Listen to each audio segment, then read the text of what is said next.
with the candidate for Henderson mayor, the current mayor of Henderson, Michelle Romero, with us. Thanks for being with us here. Let's start by talking about what you think are the biggest issues facing the city of Henderson right now. You've had some time in office, obviously. You've been in the city for a long time and in city government. But as you have now been in office for these last few years, what do you think is the biggest issue facing Henderson and the residents? I think we always, historically and continuing now, we're always facing making sure that our infrastructure and public safety keeps up with growth. Right now, we have a very moderate 1.5 to 2.5% growth rate. It makes it much easier to do. So I would say now the biggest challenge facing all cities in the state of Nevada, not just Henderson, is the fact that costs are continuing to rise significantly, but sales taxes are flat and property taxes are essentially flat. Those are the two largest sources of income for all cities in the state. It makes it very, very difficult for us to be able to plan and implement all the things that we need to do for our residents. Yeah, you actually, one of my questions right here was like, how do you move forward with the city's strategic plan, with that likely tax base going down or the growth slow? The growth slowing might be a good thing. That might help you a little bit, but the tax base going down. We have a very robust strategic plan at the city that we follow very, very closely, and it allows us very systematically to prioritize.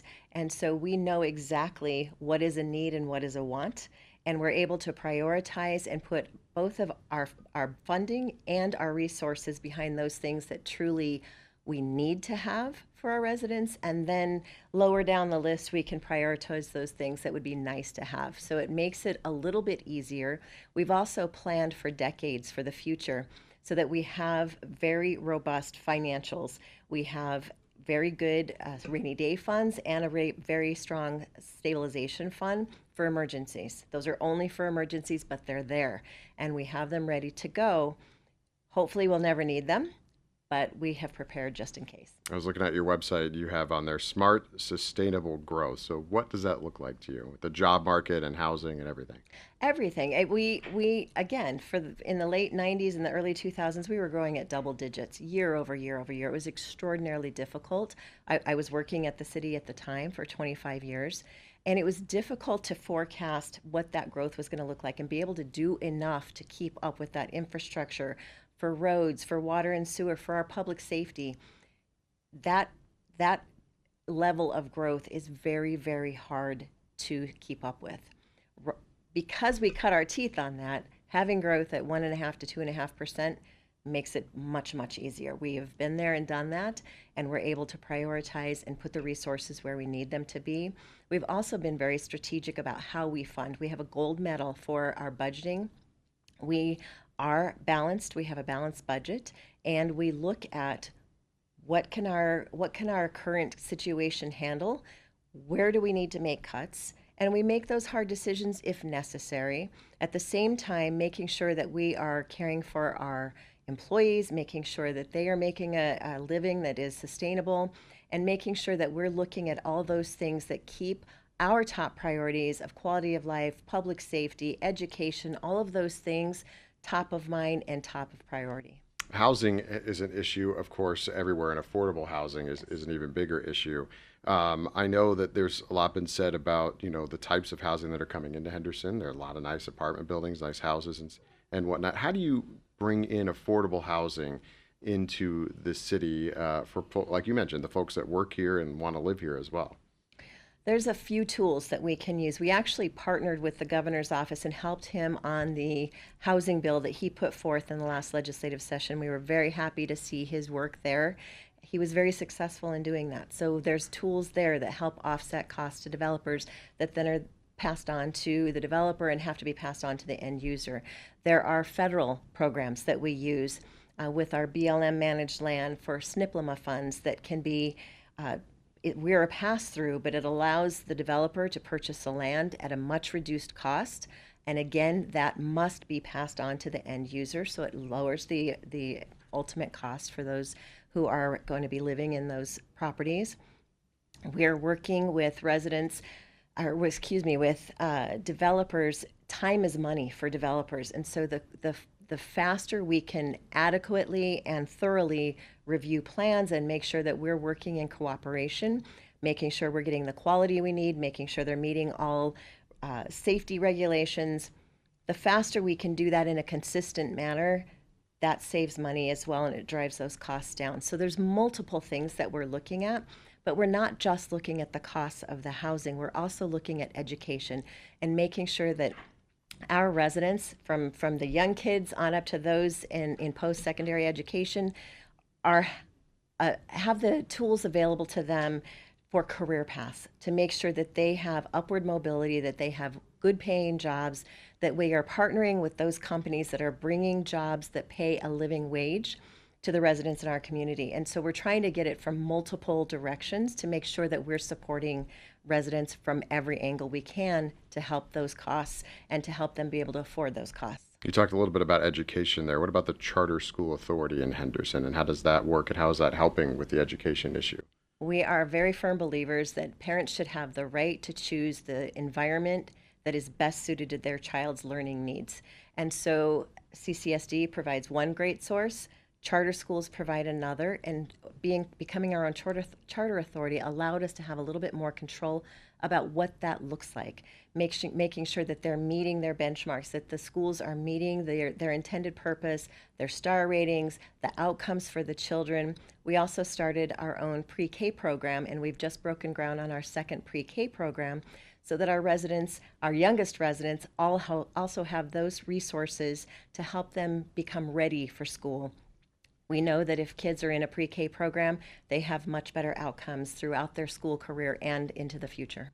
Well, I asked some folks, what would you like me to ask the candidates for mayor of Henderson? This got brought up multiple times, and that is the Reimagine Boulder Highway project. As you probably know, because I'm sure your office has received phone calls, there are small businesses along there, residents that are not happy with everything that's going on there and how it's kind of working out.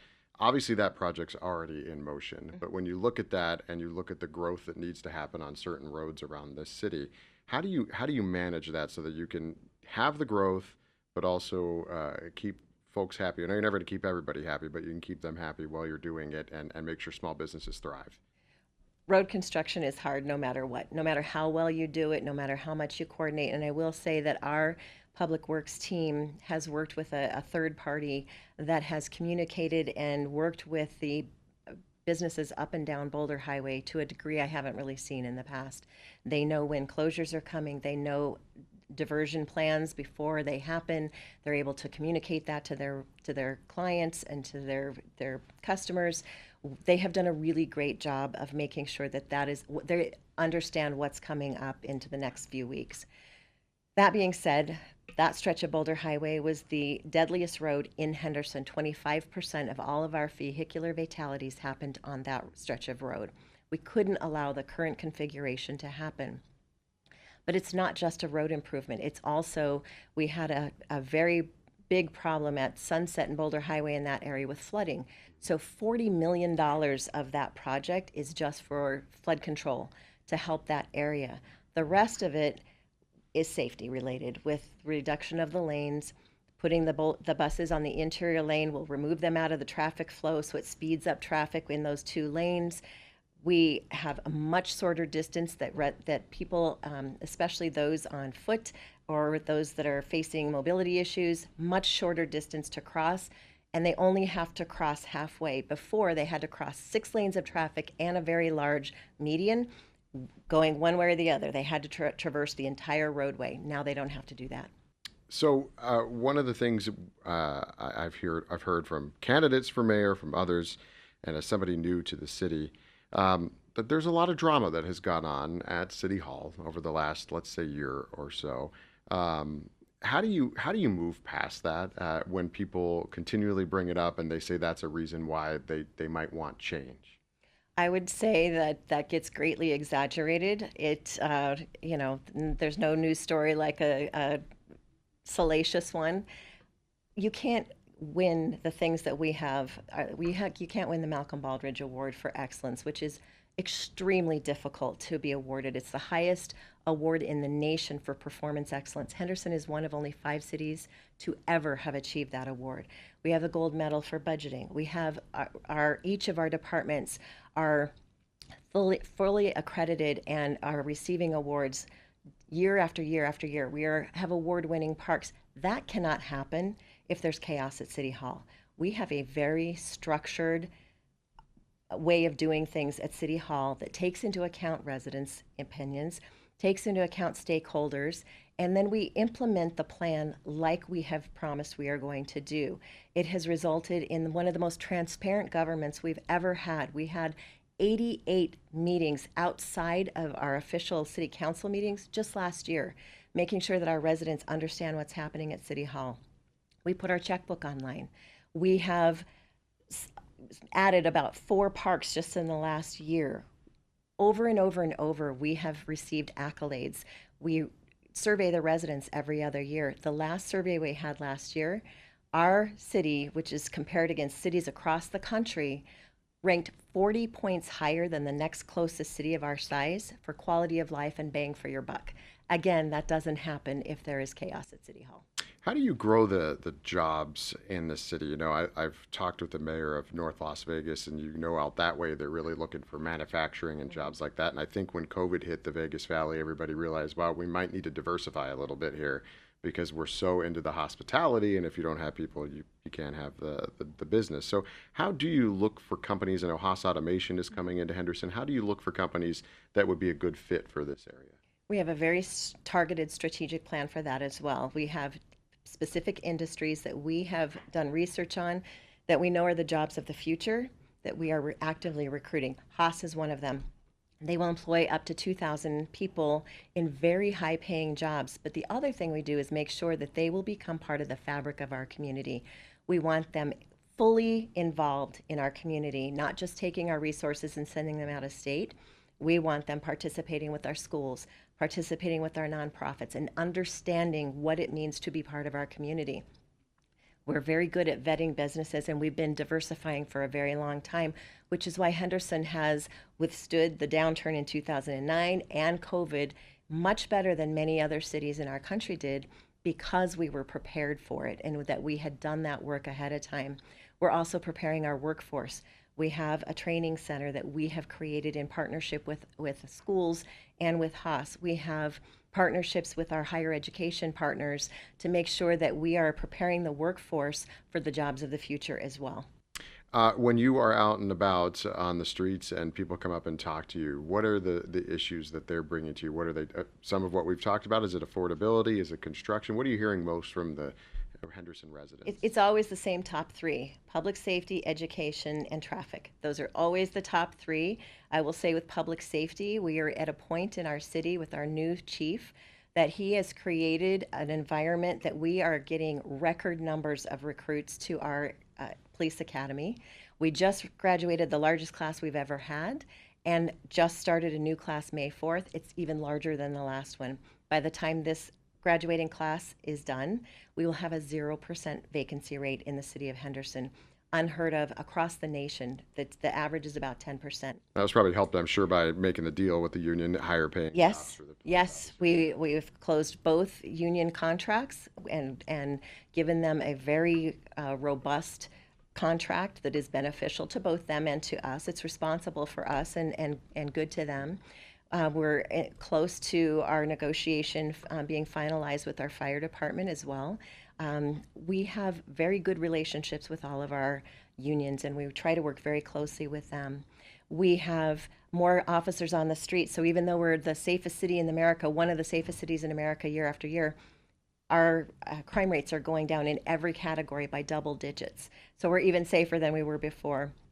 We are managing traffic to the best of our ability, addressing those roads that are really, really important to be fixed right now, like 215. That's going very, very well. And we're looking at prioritizing the rest of the streets and trying to make sure that those are coordinated. And then with education, just like we said, not only are we becoming our own charter authority, we've already approved our first school. We're in the second round of applications for those. And then we've also started our second building for our pre-K program. So there's many, many things that are going on that are huge wins for the city.